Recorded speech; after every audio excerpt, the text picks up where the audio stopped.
Hello guys, నేను మీ Sai Veera. Welcome back to the channel of stylish Sai Veera. Guys, ఈరోజు అయితే ఒక మంచి టాపిక్ గురించి అయితే మాట్లాడుకోబోతున్నాం.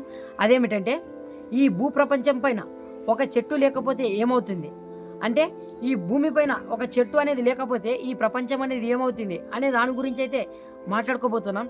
ఈ టాపిక్ అనేది చాలా ఇంట్రెస్టింగ్గా ఉంటుంది, అలాగే మీరు ఎన్నో విషయాలు కూడా నేర్చుకుంటారు. సో వీడియోనైతే లాస్ట్ వరకు చూడండి. గైస్, ఉదయాన్నే లేచారు, కిటికీ తెరిచారు, పక్కన ఉన్న చెట్టు మాత్రం కనిపించడం లేదు. అలాగే రోడ్లు పక్కన నీడ లేదు, పక్షుల శబ్దం లేదు. అంతేకాకుండా ఈ యొక్క గాలి ఉంది, కానీ దాన్ని పీల్చుకోవడానికి చాలా కష్టంగా ఉంది. ఈ భూమిపైన ఒక చెట్టు అనేది లేకపోతే ఇది ప్రకృతి సమస్య కాదు, ఇది మన మనుగడకు చాలా ప్రమాదకరం. ఈరోజు మనం తెలుసుకోబోతున్నాం, చెట్లు అనేది లేకపోతే ఈ ప్రపంచం అనేది ఏమవుతుంది. గైస్, ఈ భూమిపైన చెట్లు లేకపోతే మనమందరం ఊపిరి కోసం పోరాటం చేస్తాము. అది ఎలా అంటే, ఈ చెట్లు అనేవి భూమిపైన ఉన్న కార్బన్ డైఆక్సైడ్ని పీల్చుకొని ఆక్సిజన్ అయితే వదులుతాయి. అవే చెట్లు అనేవి లేకపోతే మన చుట్టూ ఉన్న ఎన్విరాన్మెంట్లో కార్బన్ డైఆక్సైడ్ అనేది ఎక్కువగా పెరుగుతుంది. గైస్, ఎప్పుడైతే మన చుట్టుపక్కల ఉన్న ఎన్విరాన్మెంట్లో కార్బన్ డైఆక్సైడ్ అనేది ఎక్కువగా పెరిగితే ఆక్సిజన్ లెవెల్స్ అనేవి చాలా తగ్గుతాయి. ఎప్పుడైతే ఈ కార్బన్ డైఆక్సైడ్ అనేది పెరిగిందో మన చుట్టుపక్కల ఉన్న ఎన్విరాన్మెంట్లో గాలి నాణ్యత అయితే తగ్గుతుంది. మనం వెంటనే అయితే చనిపోము. ఎప్పుడైతే ఈ కార్బన్ డైఆక్సైడ్ లెవెల్స్ అనేవి ఎన్విరాన్మెంట్లో పెరుగుతాయో మనకు కొన్ని సంవత్సరాల తర్వాత ఊపిరి పీల్చడానికే కష్టంగా ఉంటుంది. అలాగే ఎప్పుడైతే ఒక మనిషికి ఊపిరి పీల్చుకోవడానికి కష్టంగా ఉంటుందో ఆ వ్యక్తికి ఆస్తమా మరియు లంగ్స్ సంబంధించిన వ్యాధులు అయితే వస్తాయి. గైస్, ఈ భూమిపైన చెట్లు అనేవి లేకపోతే గ్లోబల్ వార్మింగ్ అనేది జరుగుతుంది, అంటే ఈ భూమి అనేది వేడెక్కుతుంది. అప్పుడు కార్బన్ డైఆక్సైడ్ అనేది వాతావరణంలో ఎక్కువ కాలం ఉంటుంది. అలాగే చుట్టుపక్కల ఉన్న ఉష్ణోగ్రతలు అనేవి తీవ్రంగా పెరుగుతాయి. ఎప్పుడైతే ఈ ఉష్ణోగ్రతలు పెరుగుతాయో మన దేశంలో ఉన్న హిమాలయ పర్వతాలు అనేవి నెమ్మదిగా కరుగుతాయి. ఆ నెమ్మదిగా కరిగిన వాటర్ అయితే సముద్ర మట్టాన్ని అయితే పెంచుతుంది. ఆ సముద్ర మట్టం ఎప్పుడైతే పెరిగిందో ఆ చుట్టుపక్కల ఉన్న గ్రామాలంతా నీళ్లతో మునిగిపోతాయి. ఈ భూమిపైన చెట్లే లేకపోతే మనకు వర్షాలు కురవడం కూడా తక్కువైతాయి. ఈ చెట్లు అనేవి నీటిని ఆవిరి చేసి మేఘాలు ఏర్పడుటకు సహాయం చేస్తాయి. ఎక్కడైతే చెట్లు ఎక్కువగా ఉంటాయో అక్కడ వర్షపాతం అనేది చాలా సమానంగా ఉంటుంది. అలాగే ఈ చెట్లు అనేది లేకపోతే కొన్ని ప్రాంతాలు అనేవి ఎడారిగా మారిపోతాయి. అంతేకాకుండా ఈ వ్యవసాయం అనేది కుప్పకూలిపోతుంది.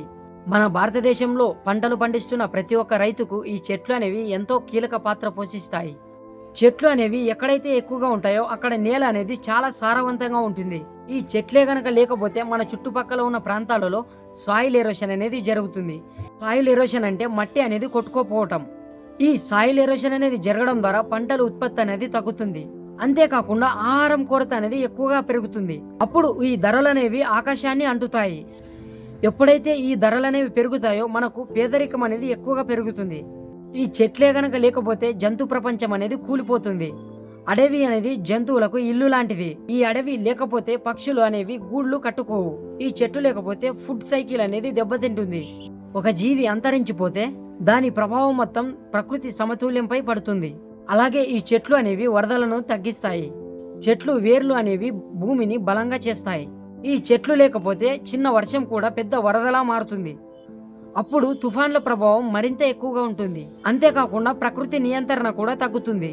ఈ చెట్లు అనేవి మనుషులపైన ఎలాంటి ప్రభావం చూపుతాయంటే, నగరాలలో ఈ చెట్లు లేకపోతే ఉష్ణోగ్రతలు 5 నుంచి 10 డిగ్రీలు ఎక్కువైతాయి. గాలి కాలుష్యం చాలా తీవ్రమవుతుంది. విద్యుత్ వినియోగం అనేది పెరుగుతుంది, అంటే కరెంటు వాడడం అనేది చాలా పెరుగుతుంది. అప్పుడు ఖర్చులు పెరుగుతాయి, మన జీవితం అనేది చాలా కష్టమవుతుంది. ఈ చెట్లు అనేవి మానసిక ఆరోగ్యం పైన కూడా ప్రభావం చూపుతాయి. ఈ చెట్లు యొక్క రంగు పచ్చదనం, ఎప్పుడైతే ఈ పచ్చదనాన్ని చూస్తామో మన మనసు అనేది చాలా ప్రశాంతంగా మారుతుంది. అదే ఈ చెట్లు లేకపోతే మానసిక ఆరోగ్యం అనేది చాలా వరకు దెబ్బతింటుంది. ఎలా అంటే ఒత్తిడి పెరుగుతుంది, మానసిక అస్వస్థతలు పెరుగుతాయి. గైస్, ఫైనల్గా ఒక విషయం చెప్తాను, వినండి. ఈ చెట్లు అనేవి మనకు కనిపించని రక్షకులు. మన పిల్లల జీవితం అనేది ఈ చెట్లపైనే ఆధారపడి ఉంది. ఒక చెట్టు నాటితే ప్రపంచం అనేది మారకపోవచ్చు, కానీ ప్రతి ఒక్క మనిషి ఒక చెట్టు నాటితే ఈ ప్రకృతి అనేది మారిపోతుంది. ఈ ప్రకృతిని కాపాడుకోవడం అంటే మనల్ని మనం కాపాడుకోవడం అన్నమాట. ఈ వీడియో మీలో ఆలోచనను కలిగించిందా? అయితే ఈరోజు ఒక నిర్ణయం తీసుకోండి. అదేమిటంటే ప్రతి ఒక్క మనిషి కనీసం ఒక చెట్టు నాటాలి. గైస్, మన వీడియో ఎవరైతే ఫస్ట్గా చూస్తున్నారో మన ఛానల్ని సబ్స్క్రైబ్ చేసుకుని నాకైతే సపోర్ట్ చేయండి. ఓకేనా? జై హింద్.